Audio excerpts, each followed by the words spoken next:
মাত্র 25 থেকে আধা ঘন্টার মধ্যে একটা ছোট্ট কার্টুন ভিডিও আমি বানিয়েছি, সেটা আগে দেখে নাও, তারপরে তোমাদের বলবো এটা কিভাবে বানানো যায়। লাড্ডু আর তার বাবা গ্রামের মাঝ দিয়ে হেঁটে যাচ্ছিল। হঠাৎ গাছের নিচে দাঁড়িয়ে লাড্ডু জিজ্ঞাসা করলো, আচ্ছা বাবা, ডিম আগে এসেছে না মুরগি আগে এসেছে? লাড্ডুর বাবা বলল। এসব ফালতু প্রশ্ন কোথা থেকে পাও তুমি?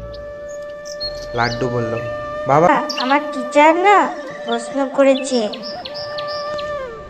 তার বাবা কিছুক্ষণ ভেবে বলল, ডিমও আগে আসেনি, মুরগিও আগে আসেনি, এসেছে মুরগির বাচ্চা। লাড্ডু বলল, বাবা। বাবা, সেটা কিভাবে হয়? লাড্ডুর বাবা বলল, দেখো, যদি মুরগি আগে আসতো তাহলে তো মুরগির গোস্ত করে খেয়ে নিত, আর যদি ডিম আগে আসতো তাহলে অমলেট করে খেয়ে নিত। তাই মুরগির বাচ্চা আগে এসেছে, বুঝলে? এটাই উত্তর হবে, বুঝেছো? লাড্ডু অবাক হয়ে বলল, ধন্যবাদ বাবা। তোমরা যদি এইরকম ভাবেই একটা শর্ট স্টোরি তৈরি করতে চাও 2জন ক্যারেক্টার বা 3জন ক্যারেক্টার নিয়ে, তাহলে তোমাকে সিম্পলি দুটো অ্যাপ্লিকেশন ডাউনলোড করতে হবে। একটা এডিট করার জন্য, আর দ্বিতীয়টা হচ্ছে ক্যারেক্টারকে তৈরি করার জন্য, কিভাবে ক্যারেক্টার মুভ করবে, কোন দিকে যাবে, কথা বলবে না রান করবে, এই জন্য একটা অ্যাপ্লিকেশান। তো প্রথমেই আমি তোমাদেরকে দেখিয়ে দিই কোন কোন অ্যাপ্লিকেশানটা তুমি ডাউনলোড করবে। প্রথম অ্যাপ্লিকেশান যেটা, তুমি পোজ ম্যাক্স বলে একটা অ্যাপ্লিকেশান আছে, ওটা তুমি ডাউনলোড করবে। আমি তোমাকে দেখিয়ে দিচ্ছি কি করতে হবে, এখানে ডেমোতে দেখে নাও। তো সিম্পলি তুমি দেখো এখানে পোজ ম্যাক্স বলে আছে, এটাতে ঢুকবে। ডাউনলোড করার পর ঢোকার পরে তোমাকে ক্যারেক্টার চুজ করতে হবে। এখানে দেখো একটা ক্যারেক্টার প্রথমেই দেওয়া আছে, এই ক্যারেক্টারটা না রেখে তুমি একটা ক্যারেক্টার চুজ করবে।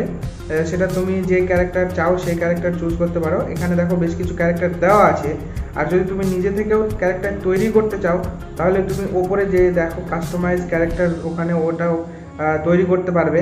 তো সিম্পলি আমি এখান থেকেই ক্যারেক্টার তুলেছি সেই ভিডিওটা বানানোর জন্য, যে ভিডিওটা তুমি একটু আগে দেখলে। দেখো এই ক্যারেক্টারটা আমি তৈরি করেছি। এই ক্যারেক্টারের আমি দেখা যাচ্ছে কি করব, মুভ করার, হাঁটার, এইগুলো অ্যানিমেশন দরকার আমার। তো এখানে অ্যানিমেশনে যাব। তো এখানে অ্যানিমেশন থেকে দেখো এটা অ্যাংরি মানে অ্যানিমেশন, এটাকে মুভ করতে পারবে। এই যে ক্যামেরার 3 দিকে 3টে ক্যামেরার ছবি দেওয়া আছে, এগুলোকে নড়াচড়া করলে তুমি তার পজিশনটাকে এদিক ওদিক করতে পারবে। যেমন এইটা দেখো, মানে একটা শুয়ে শুয়ে চলার একটা এই যে পোজগুলো, এইগুলো কি করতে হবে, তোমাকে রেকর্ডিং করতে হবে। উপরে দেখো 3টে ডট আছে, একটা 3 কোণাতে একটা সার্কুলার, একটা চতুর্ভুজ। তো যেটা সার্কুলার আছে রেড কালার, ওইটাকে চাপ দিলে তোমার রেকর্ডিং শুরু হবে। আর তারপরে যখন তুমি হচ্ছে ওই 4 কোণাটা চাপ দিবে তাহলে তোমার রেকর্ডিং কমপ্লিট। দিয়ে তোমাকে কি করতে হবে, ক্যারেক্টারগুলো একটার পর একটা রেকর্ডিং করে নিতে হবে, ভিডিও করে নিতে হবে। এগুলো করলে একটা একটা ক্যারেক্টার রেকর্ডিং হবে। তারপরে তোমাকে চলে যেতে হবে পাওয়ার ডিরেক্টর বলো বা অন্য কোনো এডিটিং অ্যাপ্লিকেশন বলো, সেখানে যেতে হবে। সেখানে গিয়ে তারপরে তোমাকে পরের স্টেপে যেতে হবে। তো আজকে আমি শুধুমাত্র এইটা বললাম যে কিভাবে তুমি ক্যারেক্টারটা বানাবে। তুমি তো আজকে তোমার কাজ এটাই হবে, তুমি পোজ ম্যাক্সে ঢুকে ক্যারেক্টারগুলো কিভাবে সেভ করতে হয় রেকর্ডিং করে, সেগুলো আগে আজকে শিখে নাও সম্পূর্ণটা। পোজ ম্যাক্সের সমস্ত কাজটা আজকে তুমি বাড়িতে বসে কাজটা শিখে নাও।